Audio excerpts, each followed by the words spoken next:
Let's start with our first news. Ilia Topuria reacts to footage of Justin Gaethje preparing for his upcoming lightweight title fight at the White House. Gaethje posted training footage that surprised fans because he was actively working on offensive wrestling. For many fans, this was unexpected as JDM is a decorated Division I wrestler, but rarely uses wrestling in fights. This led to speculation that he may try to mix grappling more against Ilia in the upcoming bout. His coach explained that while JDM does not usually use offensive wrestling, they want it ready as a back pocket weapon if needed. He added that they saw glimpses of it in the Paddy fight, and the goal is to improve wrestling conditioning for 5 rounds. This conditioning makes him dangerous late in fights, and the technical skills are being kept sharp for any situation. Ilia reacted to the footage in an interview with Brett Okamoto, expressing surprise at Gaethje focusing on wrestling. He simply repeated the word wrestling, emphasizing his reaction to the training approach. Fans now believe this added layer could change the dynamics of the upcoming title fight significantly. If Gaethje integrates wrestling effectively, it may force Ilia to adjust his striking and defensive game plan. Analysts suggest that this preparation shows Gaethje is aiming for a more complete and unpredictable performance. The lightweight division is already stacked, and small tactical changes could play a major role in the outcome. Overall, this development has increased anticipation for the matchup as both fighters continue refining their skills before fight night. The focus now shifts to how Ilia and Gaethje adapt as both prepare for a high-level clash that could redefine the lightweight division landscape. In the coming fight at the White House event stage is set for chaos unfolding. Move on to another news. Islam Makhachev's team member Zubai Zavorov has given a detailed update on Islam's next move, and there is already serious motion behind the scenes. He addressed the rumors about a potential fight against Ian Garry in August, confirming that nothing is finalized yet in terms of opponent. However, Islam has already started preparing as usual, following his classic structure by beginning camp in Dagestan, before later linking up with Javier Mendez for the final phase. Zavorov also gave an interesting technical comparison between Islam Makhachev and Khabib Nurmagomedov, breaking down where each fighter stands. When it comes to striking, he sees Islam as the more technical boxer, cleaner, more calculated, and sharper on the feet.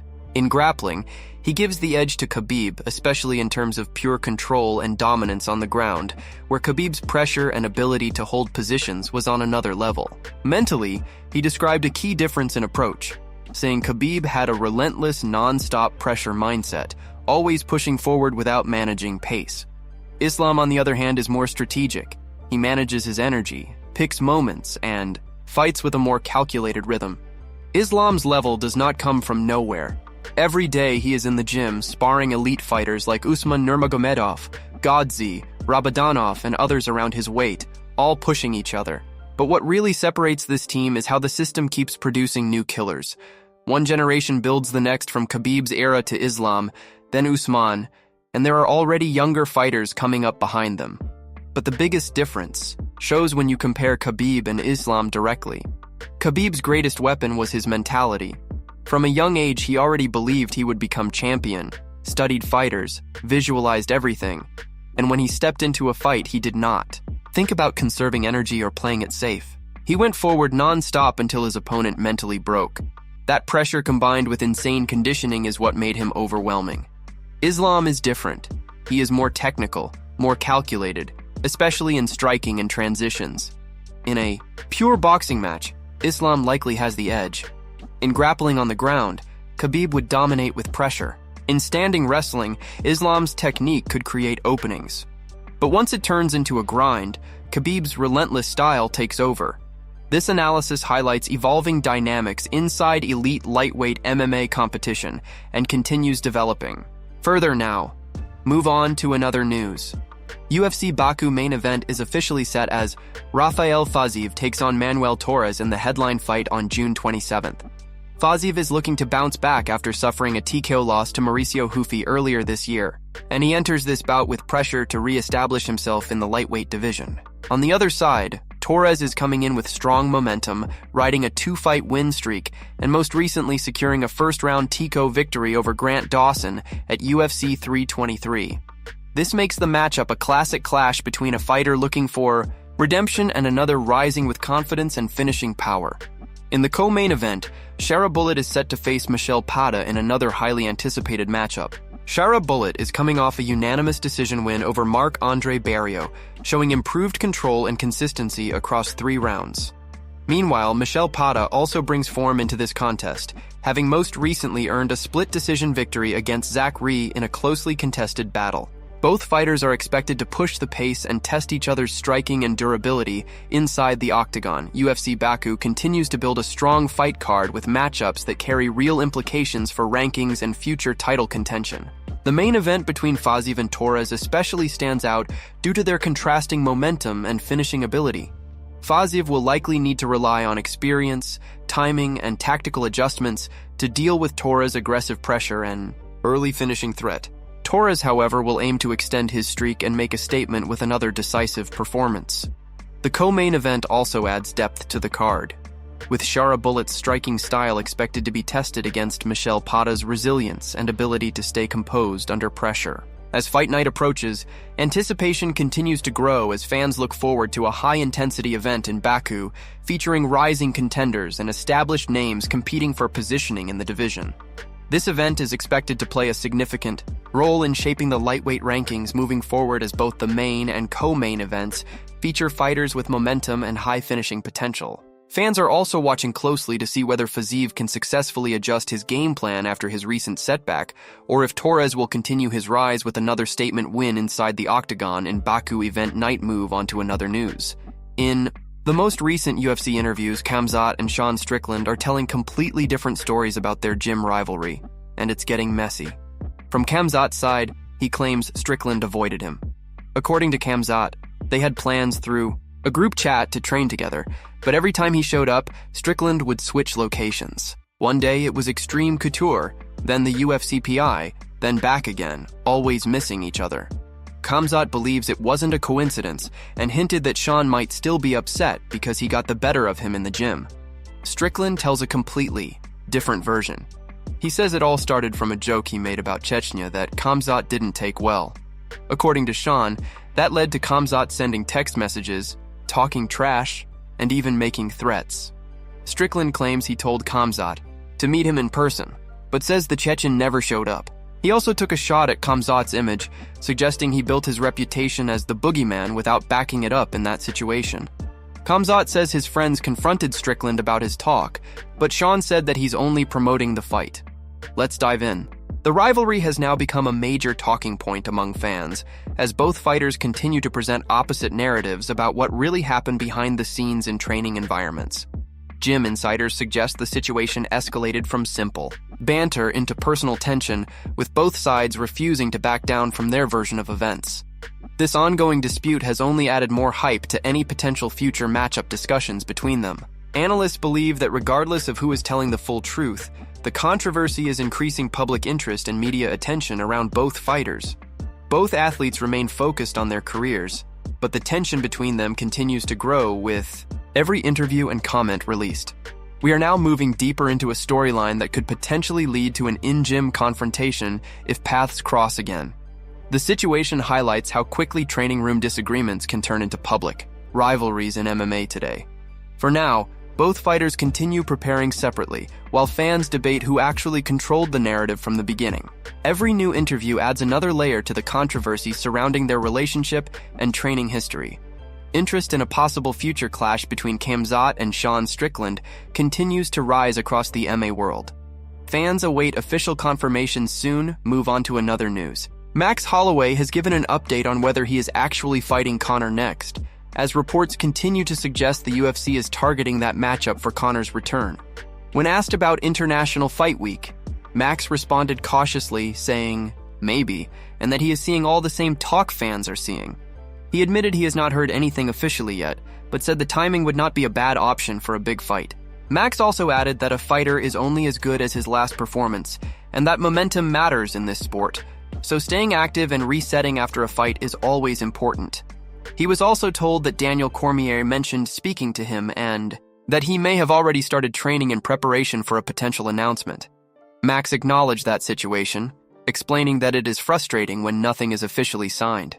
He said training camp in that case feels like a normal camp without a contract where everything is uncertain. Still, he added that fighters usually have an idea of when and where they want to compete.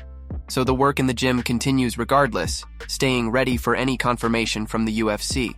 When asked why Conor is the most exciting fight for him right now, Max was direct. He said there is history between them, referencing their past fight from many years ago.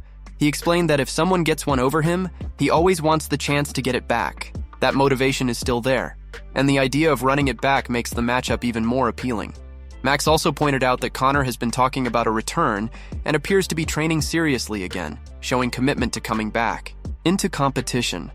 He described Conor as looking hungry and highly motivated, which adds even more excitement to a potential rematch. According to Max, that kind of energy makes the fight more meaningful, especially with both fighters still being relevant names in the division. He believes the combination of history, timing, and current form is what makes this matchup stand out.